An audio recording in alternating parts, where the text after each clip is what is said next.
6th Avenue, Midtown. Be there. Welcome to the Glenn Beck program. The leftist utopia that is Europe. Love them, especially this time of year. They're doing great, especially when Greece is on fire. Who would have seen that coming? The communists are out rioting in the street again. Workers from the communist labor movement joined the strikes in Athens, calling for an end to austerity measures.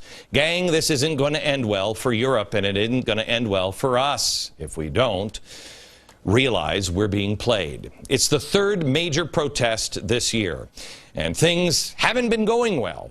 Standard & Poor's recently downgraded Greece to 8 notches below junk status. Now, I'm not an economist, but I am a thinker. I'm going to go out on a limb and say any notches under below junk status, not a good thing for a country. They are now the lowest rated country in the world on the scale used by Standard & Poor's, and I'm not sure if Zimbabwe is on that scale. But that's not good.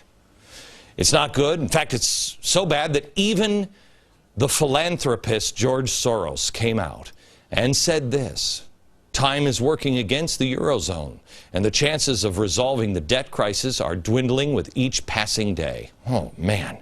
You know, it's really spooky. A spooky dude usually comes out and says stuff like that, and it usually triggers the final collapse. But I'm sure he's not involved in this one at all. Greece's woes are having a ripple effect. Moody's placed France, now their top 3 banks, on review for a possible downgrade, citing the bank's exposure to Greece's debt crisis. Gee, I wonder who's not exposed by Greece and their collapse. And the dominoes begin to sway. The U.S. stocks tumbled this afternoon. Apparently, investors aren't a real big fan of countries defaulting and riots in the street, too. The Dow Jones sank 173 points, wiping out an entire week's of gain. But president's in Puerto Rico. Want to shoot some hoops. And he's also on the case. Do you see the interview he did on NBC? He actually said that the real culprit behind our flailing economy are things like, and I'm quoting, ATM machines and technology. Because you're getting rid of the tellers, so we're not replacing the jobs. ATM machines.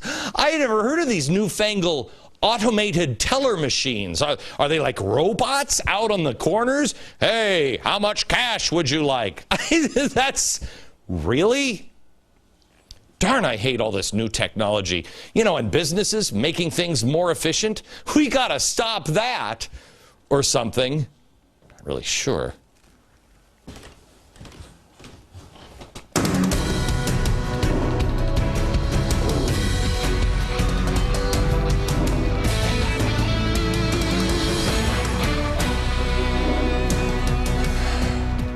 Yes.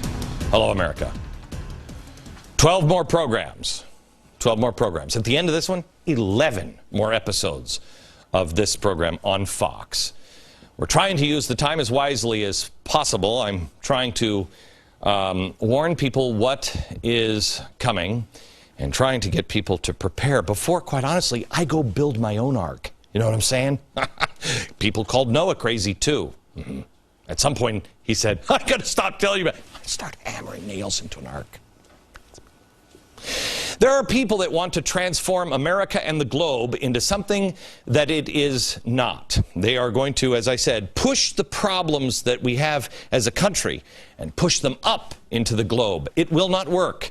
The best thing we can do is link arms together, neighbor to neighbor. Reach out to our houses of worship and our community centers and take care of each other, as I believe God intended us to, and I know the founders intended us to do. The sooner more people wise up, the better chance we have to stop it in its tracks or at least survive with the least amount of damage.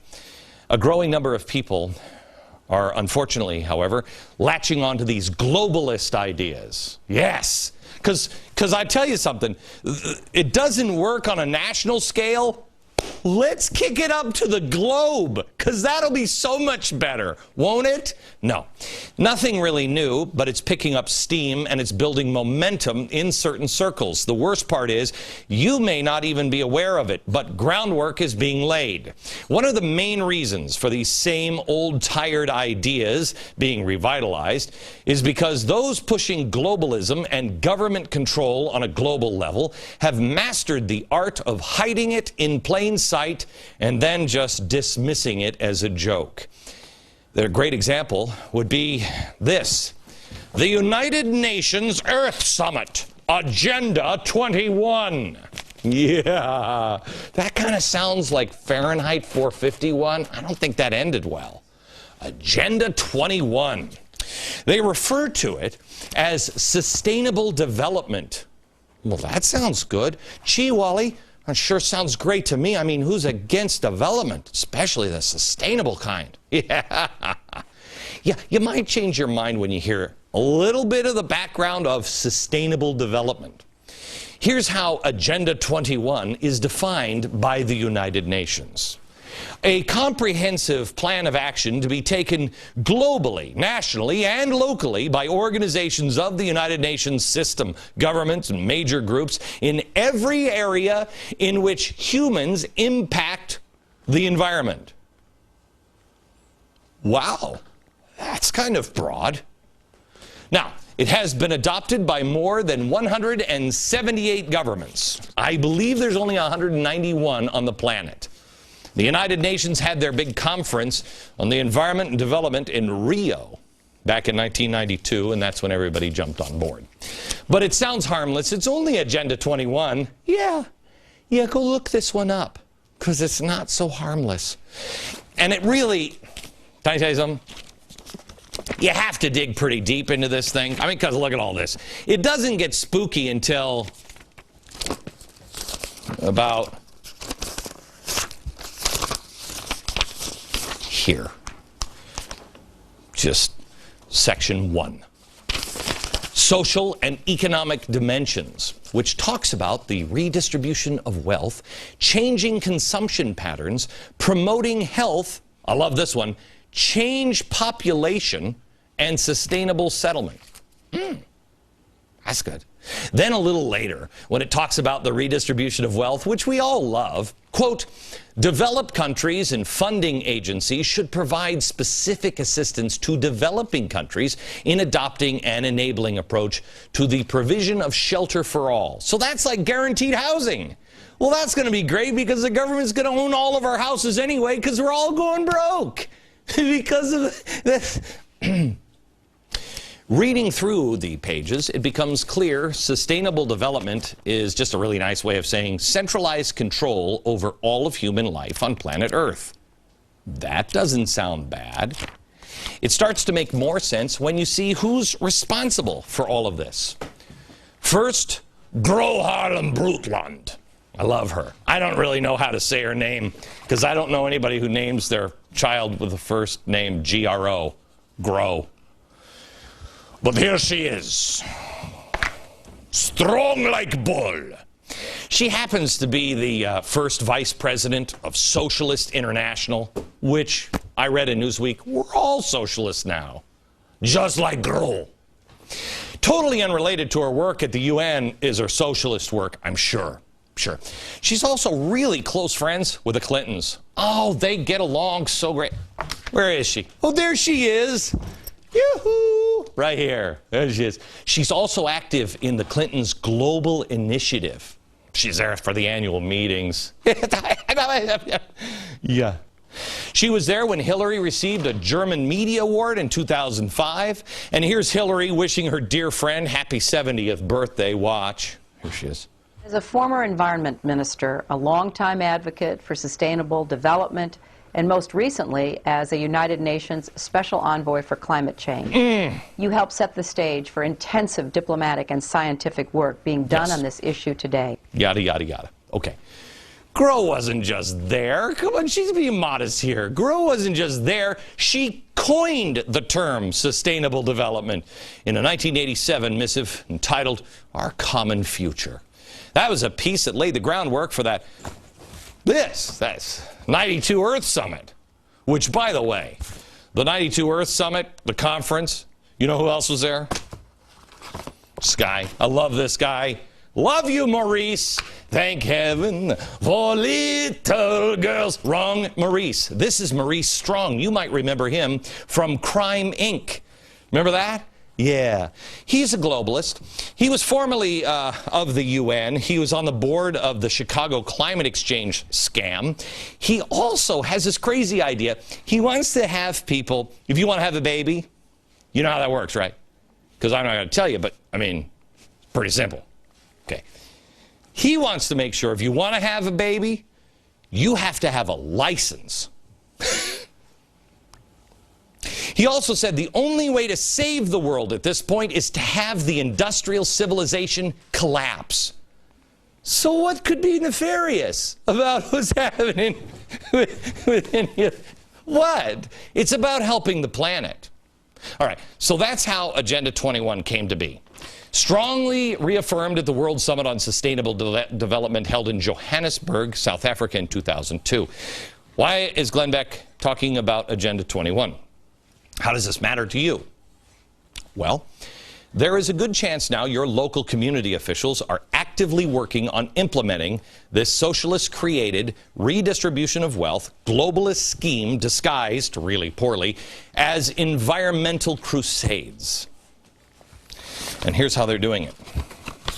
Through this organization. It's ICLEI. ICLEI. Local Governments for Sustainability. It was launched in 1990 with only a handful of participating governments. Today, over 1,200 local governments are involved. Here's what they do. Anytime you're coming up, your town is coming up with some sort of new zoning or an open space, or they want to have the smart energy meters, anything environmental, park, you must look for the buzzword like sustainable development, because there is a good chance that the people behind it at the local level may or may not have any idea, but the good chance is that the usual suspects are involved just behind the curtain. Let's look who's supporting and partnering with ICLEI. We have, oh, spooky dude, is that you? Of course it is me. Everything ends spooky and starts spooky. That's why we call him Spooky Dude. His Open Society Institute funds ICLEI and supports local Agenda 21. In fact, OSI has awarded a grant of more than $2 million in the past. Another ICLEI partner is Green for All. Green for All? How do we know Green for All? Well, if you know and love this crazy cat, Van Jones, you know, the communist revolutionary calling for the overthrow of the government, cleaned himself up, got in bed with this guy, and then found himself in the White House. That's how you know Green for All. He recently said at a joint event with ICLEI, our green future will be invented at the local level. Around the country, we are witnessing cities and mayors taking the lead and developing locally tailored action plans for fighting pollution and poverty at the same time. Remember, green is red.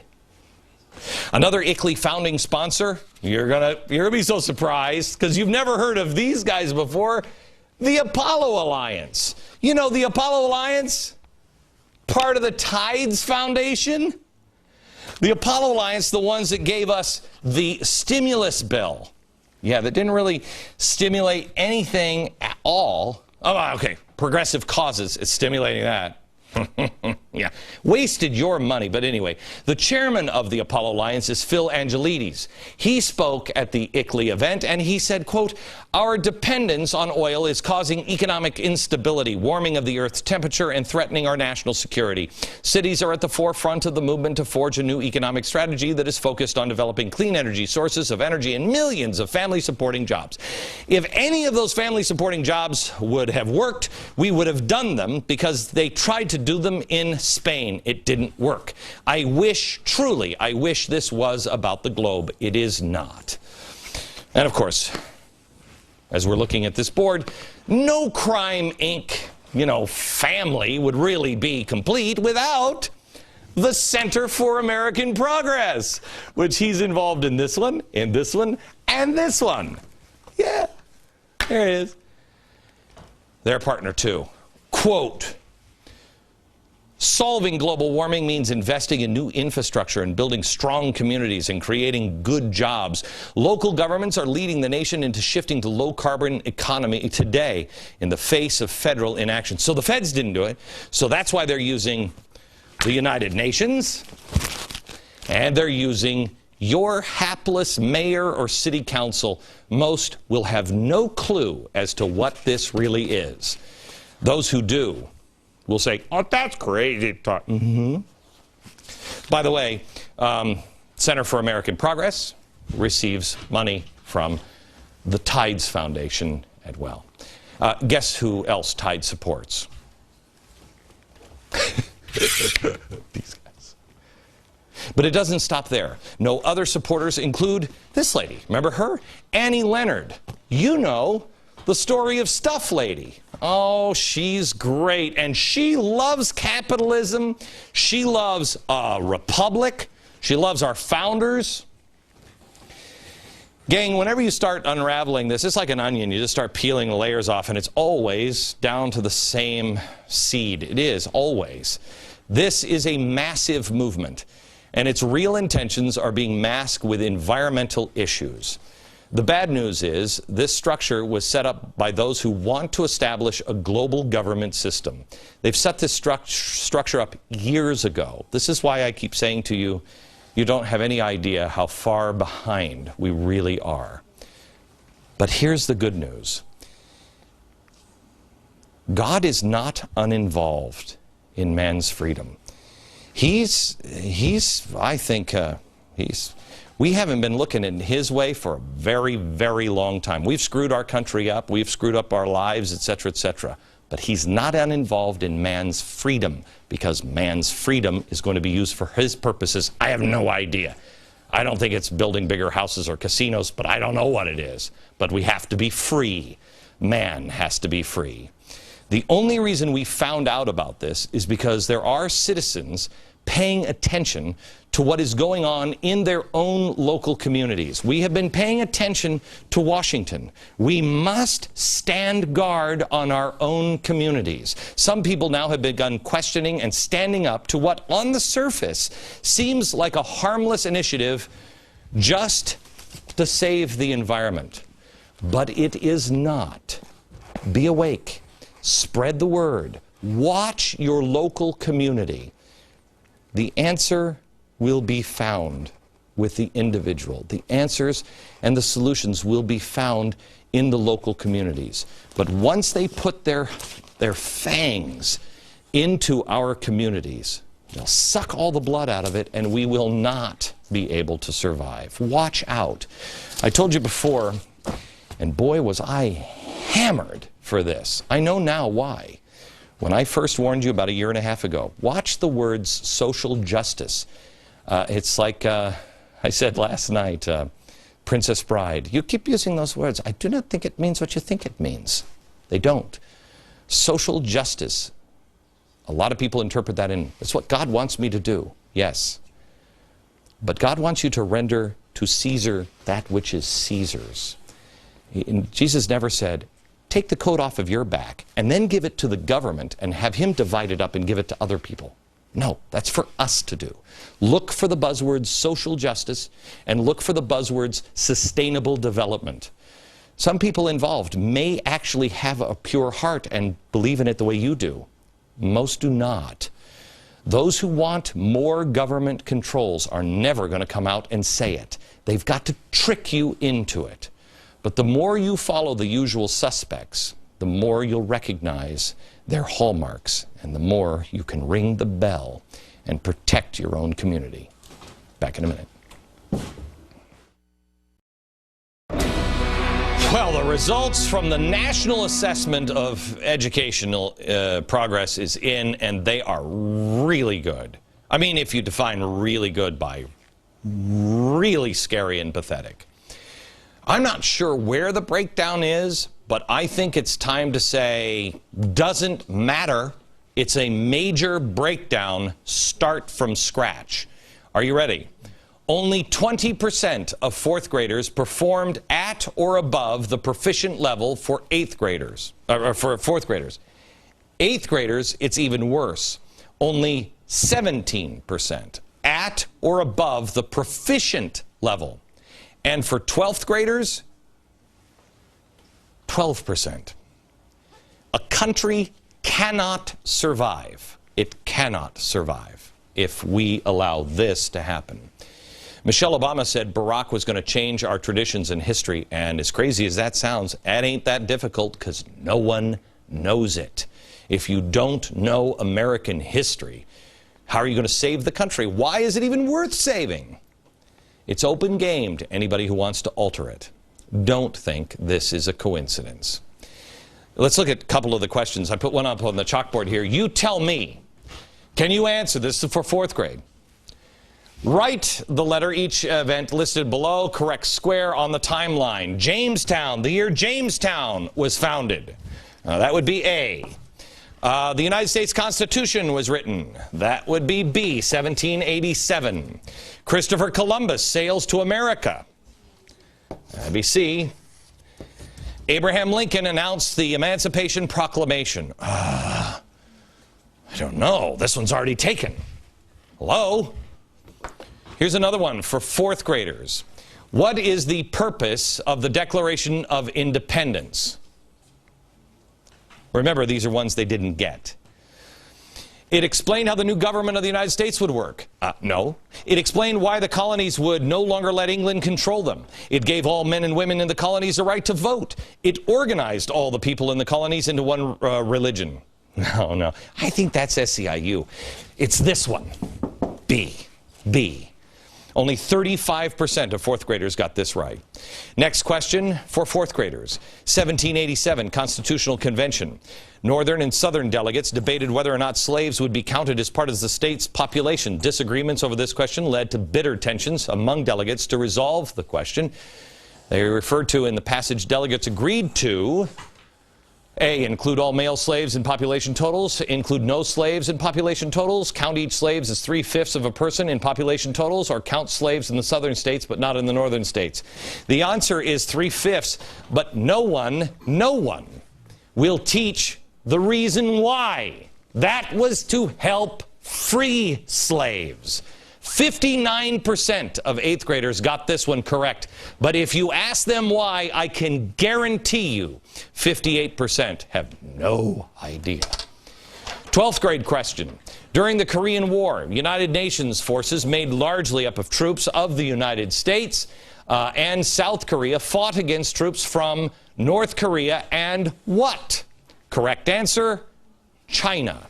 Only 22% of 12th graders got that question right.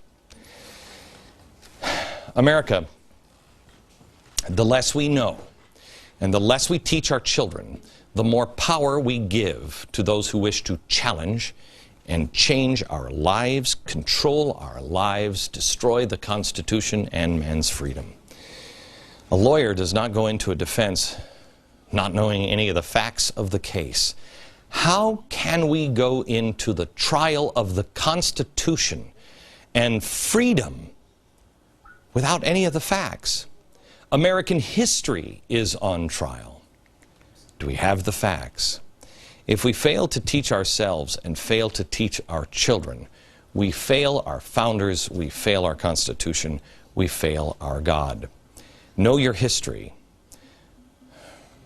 Tomorrow we're going to do a show all on history. Know the reasons why America became great. And since for whatever reason it's not happening in our schools and not being taught, you have to step up. You have to be able to make the argument, but make the original argument. Go to glennbeck.com right now and get started. Look for the original argument.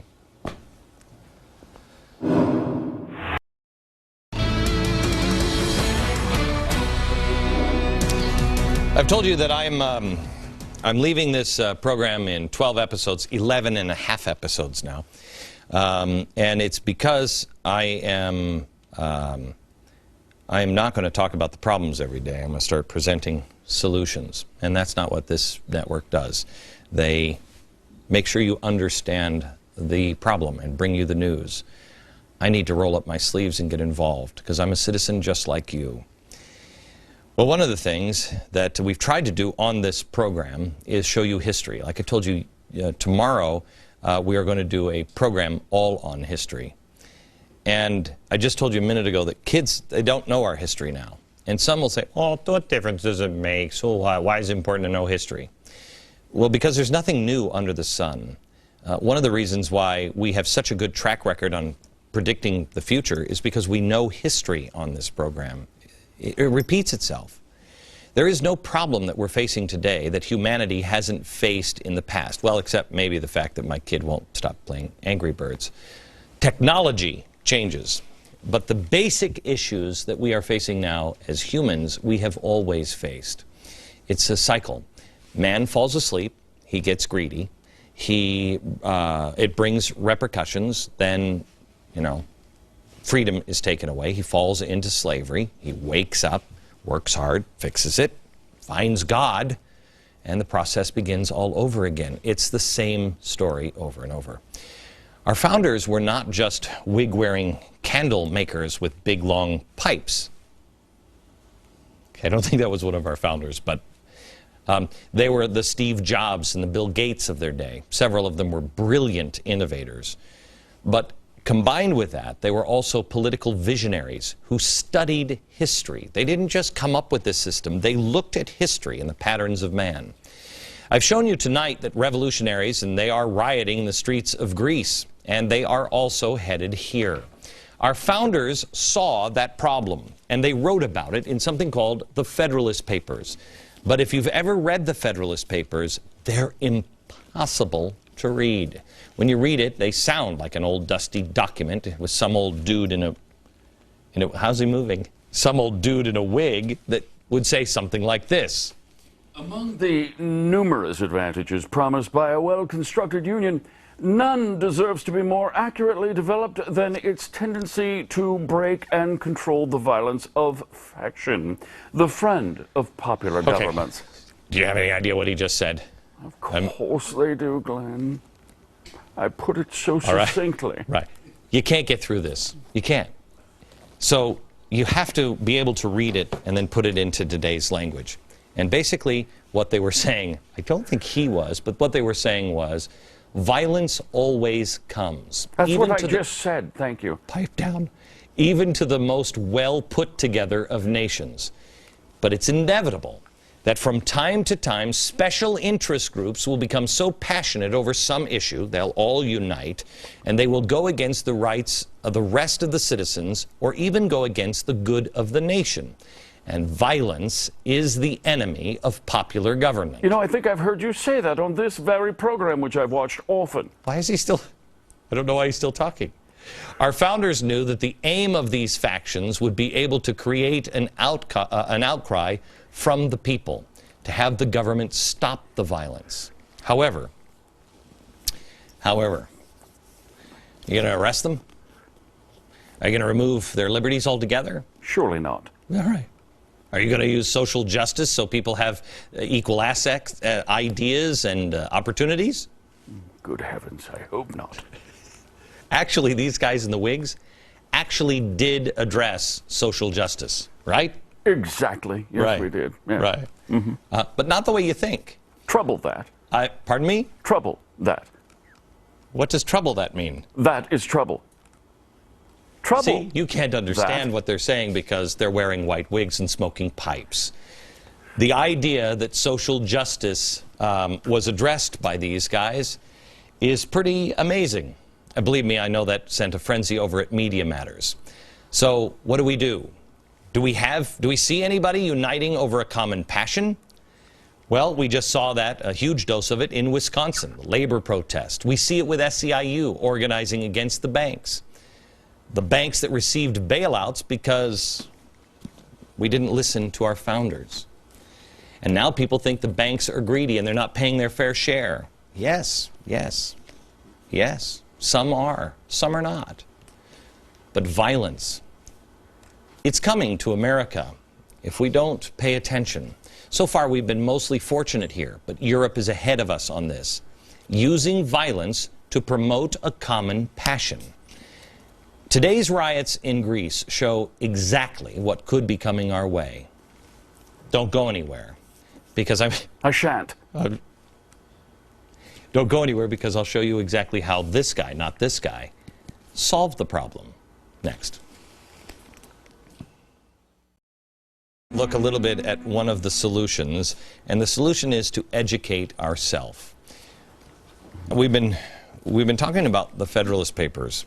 The Federalist Papers is a book that hardly anybody even reads anymore, and it should be. It is the original argument. It is the argument that the founders made to convince the American people that they should have a constitution. With all of the things that are going on, and you read the Federalist Papers, if you read at number 10, something that was written 224 years ago, it could have been written this morning. Now, how did that happen? Did James Madison just get lucky on that one? Look at Federalist Paper number 10. I'll translate. Here's James Madison's words.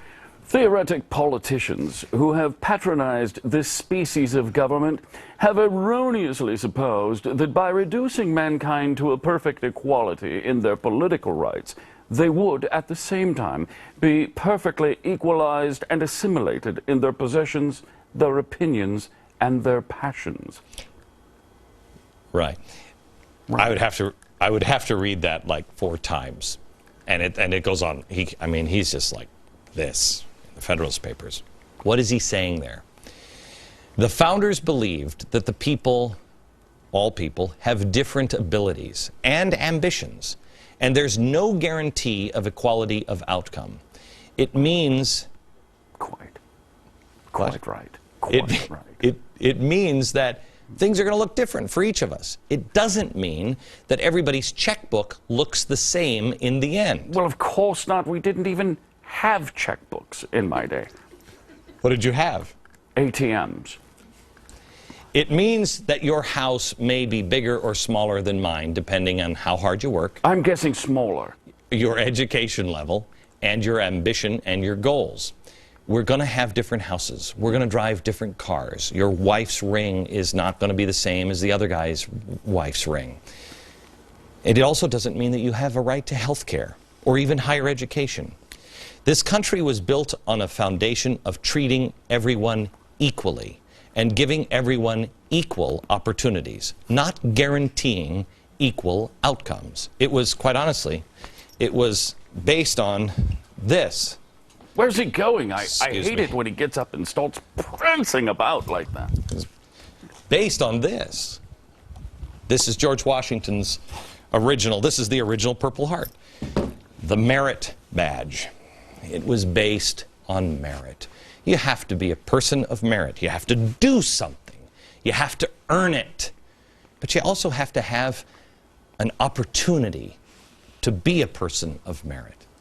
Today, with our various programs, our regulations, our tax policies, the government is trying to redistribute the wealth and keep people from failing.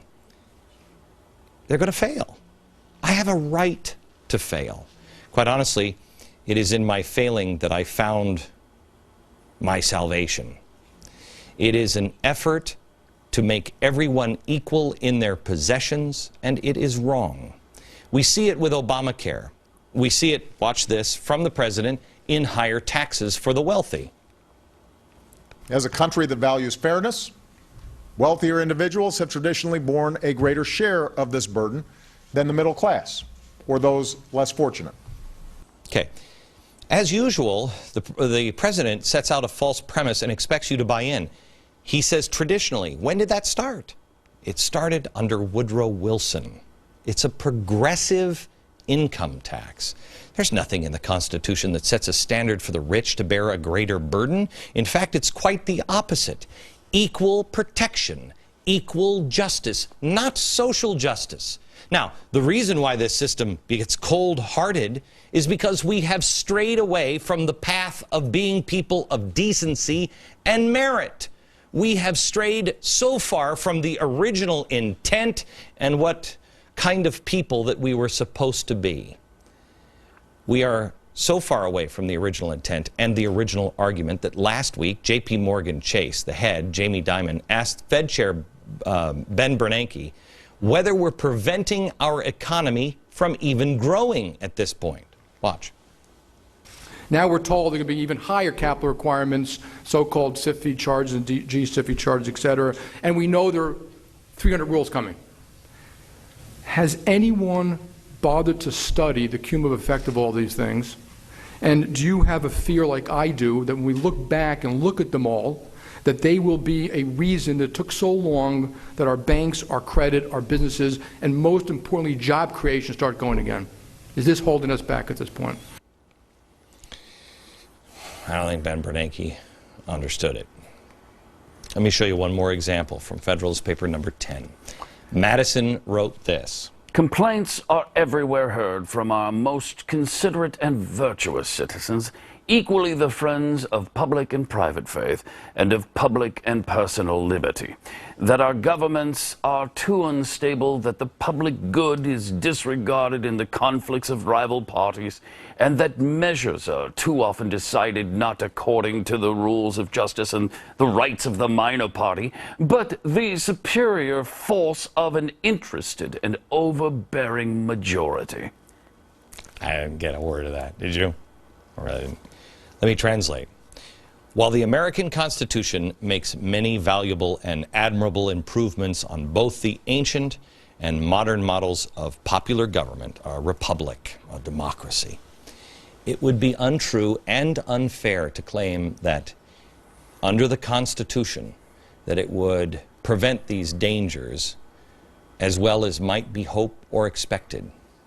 An even greater danger for us today than an overbearing majority is the superior force of an interested and overbearing minority. Do you think we have one? Did you see how many people agree with the policies of our country? What's happening? So what's the remedy? Well, Washington talked, and all of them talked about a moral and virtuous people who are wide awake enough to realize that we have gone wrong in our own life and our country, and we have strayed from the Constitution. As great as it is, the Constitution cannot run on autopilot. We must be involved. Get all of the details of the original argument for the Constitution at glennbeck.com. Thank you. America, we have a deadline hanging over our head, and it's August 2nd. That is the day that the country hits the debt limit, the debt ceiling of $14 trillion. So, how do we solve our spending problem? As if we had one. There's a new idea. The U.S. Postal Service could be the answer. It's a union leader that has this idea. To alleviate the post office $8.5 billion deficit, he says, let's not cut Saturday delivery. Because that would impact 80,000 jobs and save $3 billion. That's not enough.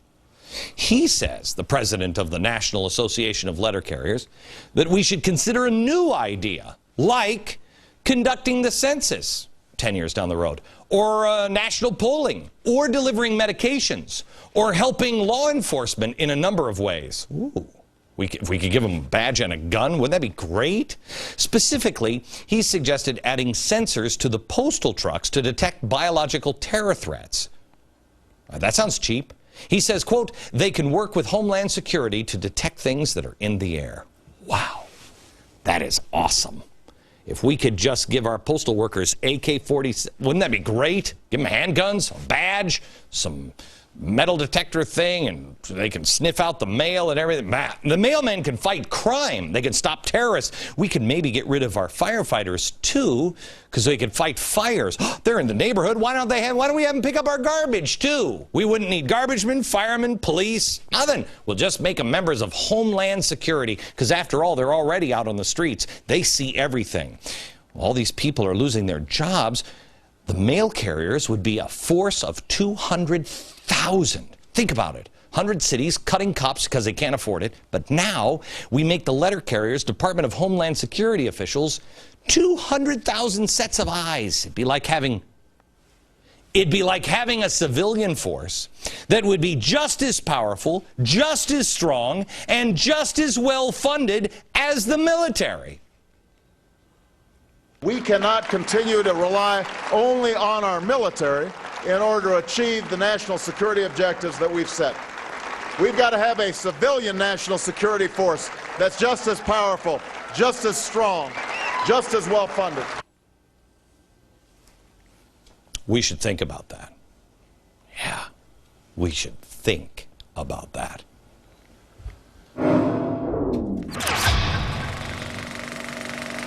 Tomorrow, all the history you asked for, answering your history questions, because there's only now 11 episodes left, and we wanted to check back in with David Barton and some of your favorites back here live. You'll walk away knowing more than 88% of all the 12th graders that can't pass history in America. We'll see you then from New York. Good night, America.